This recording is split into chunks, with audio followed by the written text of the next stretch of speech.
The Bible in a Year, Day 20. Genesis chapter 38 through 40. About this time, Judah went down away from his brothers and pitched his tent near a certain Adulamite named Hira. When Judah saw the daughter of a Canaanite named Shua, he married her and had intercourse with her. She conceived and bore a son, whom she named Again, she conceived and bore a son. She named Onan. Then she bore still another son, whom she named Shelah. She was in Chezib when she bore him. Judah got a wife named Tamar for his firstborn but Judah's firstborn, greatly offended the Lord, so the Lord took his life. Then Judah said to Onan, "Have intercourse with your brother's wife, in fulfillment of your duty as brother-in-law, and thus preserve your brother's line." Onan, however, knew that the offspring would not be his, so whenever he had intercourse with his brother's wife, he wasted his seed on the ground to avoid giving offspring to his brother. What he did greatly offended the Lord, and the Lord took his life too. Then Judah said to his daughter-in-law Tamar, "Remain a widow in your father's house until my son Shelah grows up," for he feared that Shelah might also die like his brothers. So Tamar went to live in her father's house. Time passed, and the daughter of Shua, Judah's wife, died. After Judah completed the time period of mourning, he went up to Timnah to those who were shearing sheep in company with his friend Hira the Adulamite.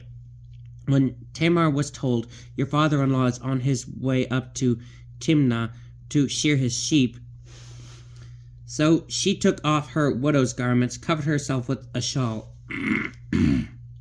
and having wrapped herself, sat down at the entrance of Enaim, which is on the way to Timnah. For she was aware, although Shelah was now grown up, she had not been given to him in marriage. When Judah saw her, he thought she was a harlot, since she covered her face. So he went over to her and at the roadside and said, "Come, let me have intercourse with you." For he did not realize that she was his daughter-in-law. She replied, "What will you pay me for letting you have intercourse with me?" He answered, "I will send you a young goat from the flock." "Very well," she said, "provided you leave me a pledge until you send it." Judah asked, "What pledge should I leave you?" She answered, "Your seal and cord, and the staff in your hand." So he gave them to her and had intercourse with her, and she conceived by him. After she got up and went away, she took off her shawl and put on her widow's garments again.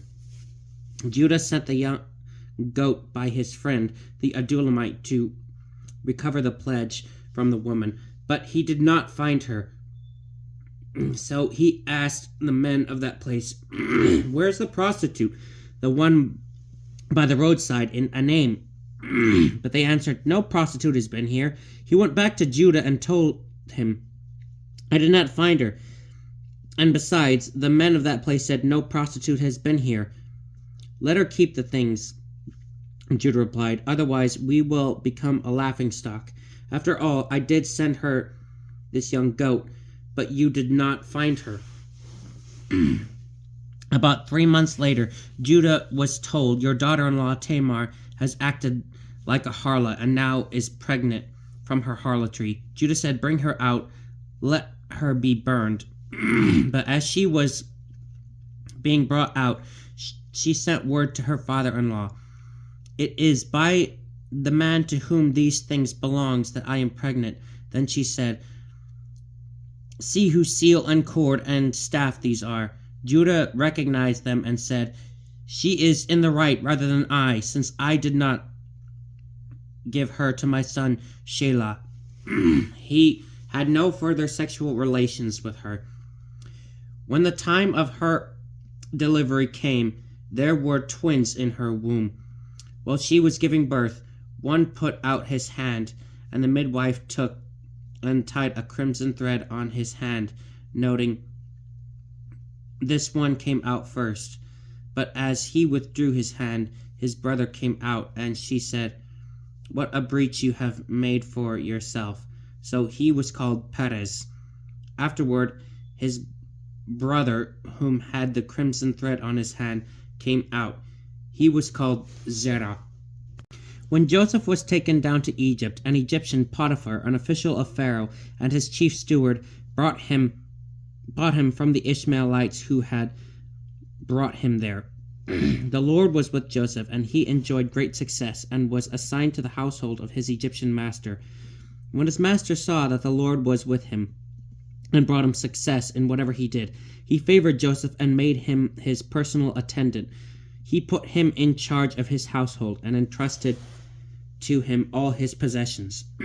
From the moment that he was put in charge of his household and all its possessions, the Lord blessed the Egyptian's house for Joseph's sake. The Lord's blessing was on everything he owned, both inside the house and out. Having left everything he owned in Joseph's charge, he gave no thought with Joseph there to anything but the food he ate. Now Joseph was well built and handsome. After a time, his master's wife looked at him with longing and said, "Lie with me." But he refused and said to his master's wife, "Look, as long as I am here, my master does not give a thought to anything in this house, but has entrusted me all he owns.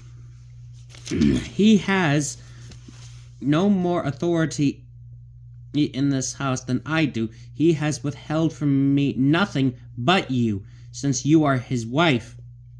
How then can I do this great wrong and sin against God?" Although she spoke to him day after day, he would not agree to lie with her or even be near her.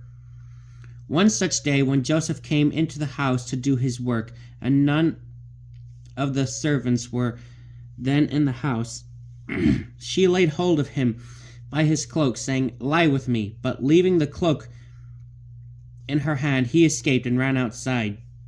When she saw that he had left his cloak in her hand as he escaped outside, she cried out to her household servants and told them, "Look, my husband has brought us a Hebrew man to mock us.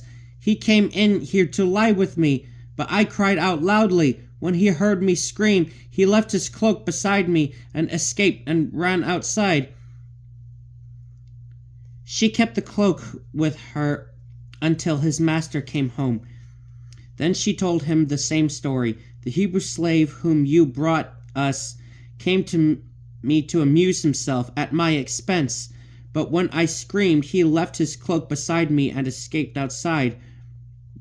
When the master heard his wife's story, in which she reported, "Thus as your servant did to me," he became enraged. Joseph's master seized him and put him into the jail where the king's prisoners were confined, and there he sat in jail. But the Lord was with Joseph and showed him kindness by making the chief jailer well disposed toward him. The chief jailer put Joseph in charge of all the prisoners in the jail. Everything that he had to be done there, he was the one to do it. The chief jailer did not have to look after anything that was in Joseph's charge, since the Lord was with him and was bringing success to whatever he was doing. Some time afterward, the royal cupbearer and baker offended their lord, the king of Egypt. Pharaoh was angry with his two officials, the chief cupbearer and the chief baker, and he put them in custody in the house of the chief steward, the same jail where Joseph was confined. The chief steward assigned Joseph to them, and he became their attendant. After they had been in custody for some time, the cupbearer and the baker of the king of Egypt, who were confined in the jail, both had dreams on the same night, each his own dream, and each dream with its own meaning. When Joseph came to them in the morning, he saw that they looked disturbed. So he asked Pharaoh's officials who were with him in custody in his master's house, "Why do you look so troubled today?" They answered him, "We have had dreams, but there is no one to interpret them." Joseph said to them, "Do interpretations not come from God? Please tell me the dreams." Then the chief cupbearer told Joseph his dream. "In my dream," he said, "I saw a vine in front of me, and on the vine were 3 branches. It had barely budded when its blossoms came out and its clusters ripened into grapes. Pharaoh's cup was in my hand, so I took the grapes, pressed them out into his cup, and put it in Pharaoh's hand." Joseph said to him, "This is its interpretation. The 3 branches are 3 days. Within 3 days Pharaoh will single you out and restore you to your post. You will be handing Pharaoh his cup, as you formerly did when you were his cupbearer.